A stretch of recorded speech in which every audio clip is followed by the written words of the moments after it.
Hello, Darklings! This is kind of a special video because I am now an art school graduate. Several people have asked me about my art school experience. So, for the entire time I've been doing my videos, I have been very deliberate in not saying which art school I go to or went to because I have dealt with too many creepers and in general I don't want people knowing where I am. But now that I will no longer be entering that state in anything like the near future, I will admit that I went to Savannah College of Art and Design in Savannah, Georgia. So some people probably figured that out by now, especially if they stopped by my Etsy store, realized that I was in Savannah and there's only one art college in that area. But to those who didn't know, SCAD is a good school, and I'm very glad I went. There are problems, as there are with every school and with every art school, but overall, I'm very glad that I went, and it was a very interesting 4 years. I have a BFA in illustration. I was getting creative writing credits because I do like writing, even though I consider myself an illustrator first. As for what I'm doing now after art school, I'm still in the I'm building up to it phase, so don't ask because I don't know what I'm doing, because no one really does. So my freshman year when I went there, my mother and my grandmother drove me there, very long car drive, and dropped me off in the SCAD freshman dorms. And to be honest, I hadn't been away from home for that long period of time in my life, and it was very far away from home. And so freshman year was very frustrating. You're new in town, you're trying to figure out a bus system, you're trying to get around in this actually quite dangerous city. 10 years ago, it had one of the highest crime rates in the entire country, higher than New York or LA, which is terrifying. Well, considering the size, the rate is very high, even if less people die. But now it's fairly safe. It's a very interesting experience. My freshman year was primarily just general education classes such as speech and art history classes. I took some art history. I took art history classes every quarter. So it is on a quarter system. For those who have any interest in going, as a graduate, depending on what you're going, it can definitely be worth it. It also depends on the way that you think about things and if you can afford the cost. It's an absurdly, stupidly expensive school, and I had very fortunate circumstances that allowed me to go. But now I'm back to being very, very broke. Anyway, so my freshman year, I met some really fantastic friends, most of which were of the spooky variety, and we probably made the largest portion of the goth scene in that town, since Savannah does not really have an alternative scene. There is kind of sort of a punk scene, but there is no real goth scene at all, which is kind of frustrating. So I did see a few punk shows in that area, but nothing actually spooky oriented. It's not really a concert friendly area, so whenever my friends and I wanted to go to concerts, we'd drive the 3.5, 4 hours to Atlanta. So we saw Emily Autumn twice. We went to the Devil's Carnival when I was a freshman in 2012. Saw Marilyn Manson and Rob Zombie, and went up on one occasion to Charleston, South Carolina to see AFI, which was fantastic. I got punched in the face. It was great. But that bitch tried to choke me, so less fun. It was a very interesting experience, and everybody has their own college stories. Generally, mine are not super, super exciting. I didn't really do much because I was so busy. When I tell people who go to mainstream schools about the fact that I was taking 3 classes at a time per quarter, they thought that was an obscenely small amount of classes to take.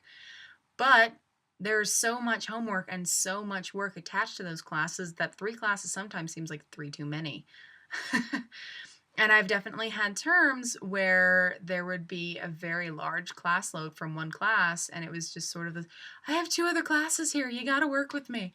So it's very frustrating, but overall very rewarding, and I am glad that I got to go. There are some very talented professors in the major that I was in who are very well established within the illustration field. And the writing professors I took were also very interesting, very well-read and helpful people who helped me improve my writing, even though I don't share it that much, especially compared to my art.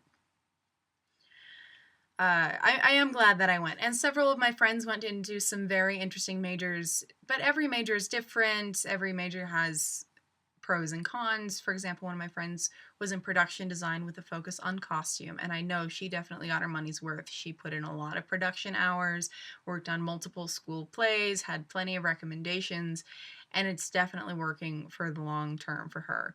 I had another friend who ended up going into motion media design, and I'm sure that's going to pan out quite well for her because there is a lot that you can learn, and the computer programs that were available at the school were very, very good.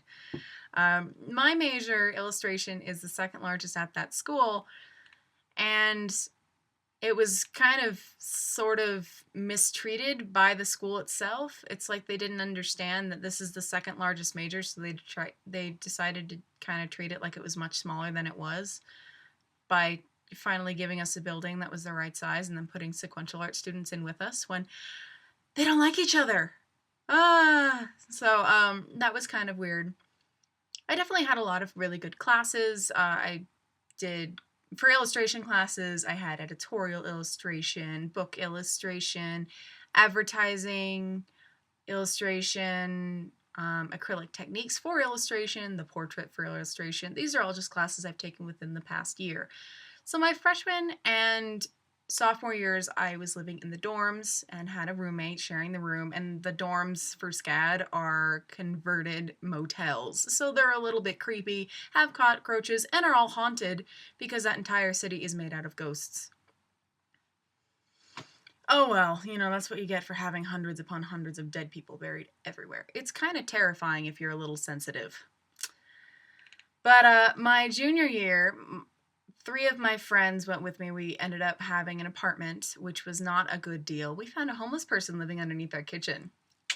Not recommended. A house burned down across the street from us, and there was no insulation, and you could see the ground underneath the house through the floorboards, which was really creepy. But my senior year, this just past year, we had an entire house for 4 people, which was great. It was a good house. I am going to miss it quite terribly. Even though everything in that city is slightly filthy. No matter what you do, you can never quite get places clean. It's very unfortunate, but there's only so much you can do. There's some things that I definitely will miss about that city and about the people in it. There are several independent coffee shops that I'll miss, such as Foxy Loxy and the Coffee Fox. If you ever go to Savannah, you'd recognize these places. They're not really available anywhere else. I was a really big fan of going to Graveface Records, which was near where I live, which is why I have so many records. Big fan of another independent coffee shop in the downtown historic district called Gallery Espresso, which was part art gallery and espresso place with the really kitschy, rundown, mismatched furniture and the very homey atmosphere. The majority of the business places in there are converted from historic houses and Victorian houses, and it's very interesting and kind of weird. There's a lot of tourist trap places, and the tourist draw is very large and very, very frustrating if you become a local. Move from one tourist town to another. And I don't have patience for tourists, so sometimes that was a little irritating, but overall it's pretty nice. I wasn't accustomed to humidity when I moved there, and so I got accustomed pretty quickly, sort of. I don't really deal well with heat and humidity, but oh well. It was a very good, beneficial experience, and if there is one thing you'll notice is that art students are crazy.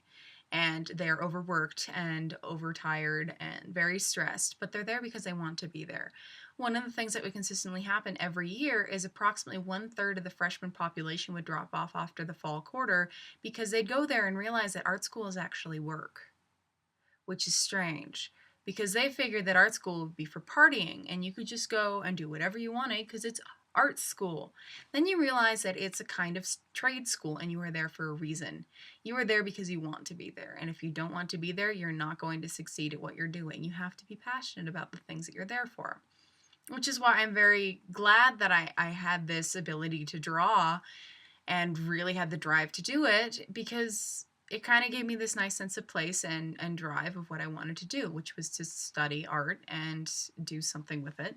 What I'm doing with it long term, I'm still working on. I'm probably going to be doing an eclectic sort of things for the rest of my life and probably be relatively broke. And that's okay. I don't really mind. I'm kind of if I have a part-time job and do 3 other illustrative jobs and then do other mismatched things, great. I'll be busy all the time, and I'm all for that because I always have to have something to do. I get bored too easily. It's why I do so much reading and why I have so many movies to watch at any given point in time. My brain is in 10,000 places at once. So if you ever get a chance to go to that city, you'll see that it's weird. It's kind of strange weird and unfortunately sometimes very racist. I won't miss that. But there are some things that I will miss about it. For anyone who is interested in an art school and wanted an idea of what the art school experience is like, well, everybody's sleep deprived and cranky. Everyone's completely off their rocker, and people who live in certain buildings that have certain majors are probably going to inhale toxic substances that may long-term damage their health, such as oil paints or pink foam. Very dangerous. Or there are other buildings that students would disappear to for days, such as Montgomery Hall, where game design, motion media, animation, and other similar computer-based people would go for days. There are no windows, and you'd come out and go because the sun is a foreign object that's trying to kill you. So it's a very odd experience, and I'm glad that I had it. I'm also kind of really glad it's over because sleep is an imaginary concept when you have that much work to do. Anyway, I hope that answers at least a few of the questions since people seem so intensely curious on what art school was like and asked several times what it was like. So I shan't be going back to Savannah, but it was nice while I was there. I know at least a few of the people that have watched my videos have actually come across me and were very surprised to see me at my faux Starbucks job that I was working at the cafeteria management company, which was horrible. And I somehow kept it for almost 2 years because I'm a glutton for punishment. Ugh, that place was very, very odd. A fake Starbucks is not a good place to work, especially if the management has no clue what they're doing and you're angry by general disposition and have no patience for bad management and obnoxious managers who are racist and sexist. But those are details. It's over. Done with. In the past. Till next time, Darklings.